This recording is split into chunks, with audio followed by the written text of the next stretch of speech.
Hi, my name is Tina Bain, and I'm going to just go over the importance of warm-up and cool-down, which is the warm-up is prior to your actual workout and your cool-down is after. And the reason that they're so important is that in the warm-up you are preparing the muscles to work, and so you want to make sure that they are well lubricated and warmed up in order to be successful whenever you go into that actual workout phase and get that heart rate up. The other reason that you do the warm-up is because it's going to help to elevate that heart rate just a little bit and get it ready for that workout. And there's a few other things that it does, but those are the main things. And so you want to make sure that you always warm your body up and warm your muscles up before you work out. And then the same goes with the cool down. And when you do the cool down, you can hold the stretches a little bit longer. You want to make sure that the reason that you're cooling down is specifically for that, to let the heart rate return back to that normal rate that it was prior to your exercise session. And you want to make sure that also you're stretched really good, because that will help with the delayed onset muscle soreness, or as we call it, DOMS for short. And those type things are really good. You want to make sure that your body is ready to go back and go ahead and do the things that it's going to do for the day.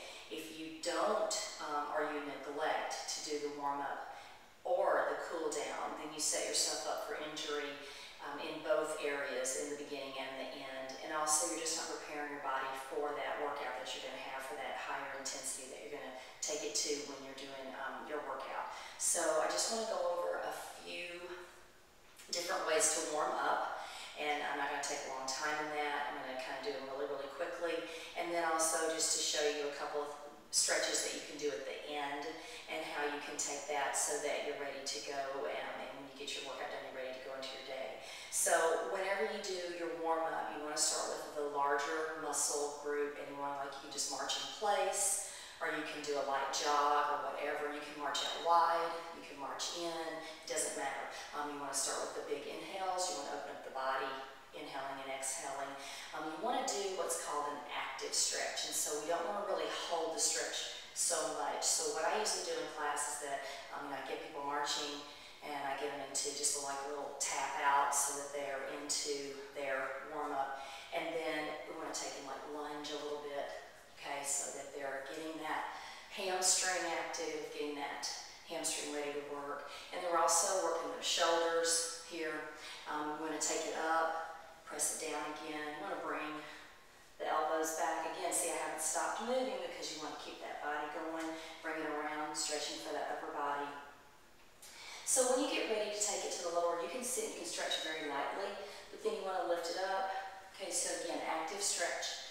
Make sure that those muscles are being able to continue to move. You're getting the synovial fluids in the joints to move also. Another one that you can do is, I like to call it a rocking horse, and basically from the side, you're just going to basically step forward and you curl back and you lift your leg, and so you're stretching the hamstring in the front when you lift this leg, you're stretching the quad in the back. And again, very active. So those are just some things that you can do to get your body warmed up.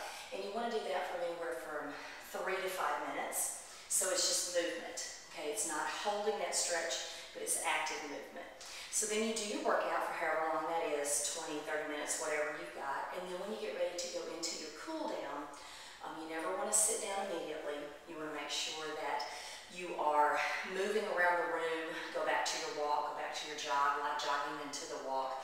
Get that heart rate to come back down.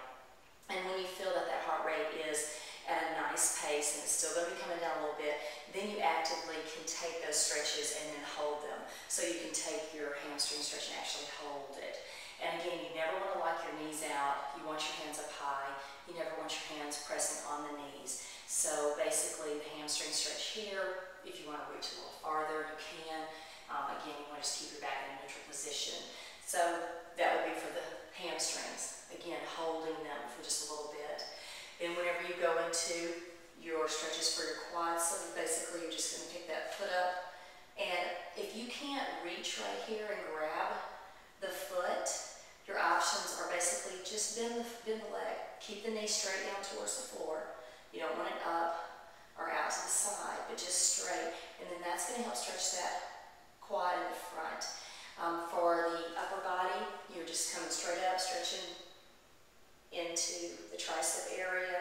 I just switch. Try not to pull on the elbows. Try to keep it where you're pushing against the back of the arm, or even right here. Same thing goes for the upper back. Keep it here.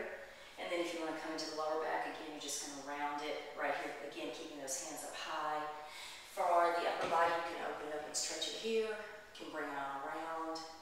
There's lots of different stretches that you can do. Find what works. Calf stretch if you've done a lot of cardio and you've done jumping, like jacks or running, whatever. Make sure you stretch your calves out because those are really, really important. And again, to help with that soreness. And again, these are just short, quick, little help tips for you today. I hope that you will come back and visit another time. And again, my name is Tina Bain, and you can find me at tinaybang.com. You can also find me on Facebook, Tina Yeager Bain. And I hope that you have a great day, and I will see you soon.